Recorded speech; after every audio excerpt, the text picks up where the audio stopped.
আসসালামু আলাইকুম রাহমাতুল্লাহ। প্রিয় বোনেরা, আপনারা কি কখনো ভেবে দেখেছেন সব যোগ্যতা থাকা সত্ত্বেও আপনার বিয়ের কথা কেন বারবার ভেঙে যাচ্ছে? কেন সব ঠিক হয়েও শেষ মুহূর্তে আটকে যাচ্ছে? হয়তো আপনার অজান্তে করা কিছু ভুল আপনার জীবনের এই পবিত্র ইজিপটিকে দূরে সরিয়ে দিচ্ছে। আজকের এই ভিডিওটি একটু না টেনে শেষ পর্যন্ত দেখুন, কারণ এই 3টি কারণ জীবনের মোড় ঘুরিয়ে দিতে পারে।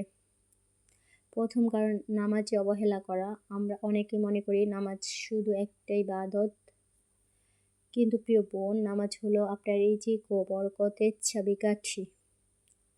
আপনি যদি মহান আল্লাহর হুকুম পালনে দেরি করেন বা অবহেলা করেন, তবে আপনার জীবনের গুরুত্বপূর্ণ ফায়সালাগুলো আটকে যেতে পারে। নিয়মিত ও সঠিক সময় নামাজ পড়ার মাধ্যমে জীবনে প্রশান্তি ও বরকত নেমে আসে।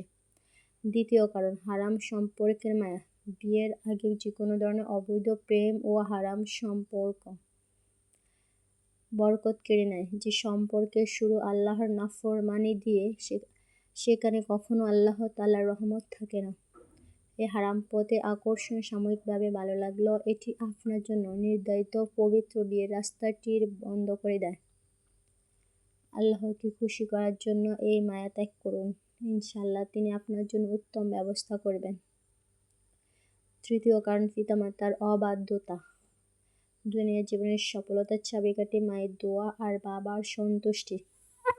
যদি আপনি আপনার বাবা মাকে কষ্ট দেন, তাদের অসম্মান করেন এবং তাদের অবাধ্য হন, তবে আপনার জীবনের বরকত কমে যাওয়া স্বাভাবিক। কারণ আল্লাহ তাআলার সন্তুষ্টি লুকিয়ে আছে পিতামাতার সন্তুষ্টির মাঝে। আপনার বিয়ের পথে সবচেয়ে বড় বাধা হতে পারে তাদের চোখের পানি।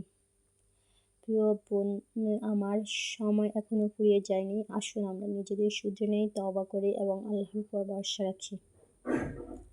আল্লাহ তাআলা তওবাকারীদের ভালোবাসেন এবং তিনি আপনার জন্য এমন একজনকে রিজিকে লিখে রেখেছেন, যিনি আপনার দুনিয়া ও আখিরাত উভয় সুন্দর করে দিবে। ভিডিওটি বেশি বেশি শেয়ার করুন, হয়তো আপনার কারণে কেউ নিজে ভুল বুঝে আল্লাহর পথে ফিরে আসবে। যদি আজকের ভিডিওটি আপনাদের ভালো লেগে থাকে, তাহলে অবশ্যই কমেন্ট করে আপনার অনুভূতি আমাকে জানাবেন। আল্লাহ আমাদের সকলকে আমাদের ভুলগুলো শুধরে দিক। আমিন।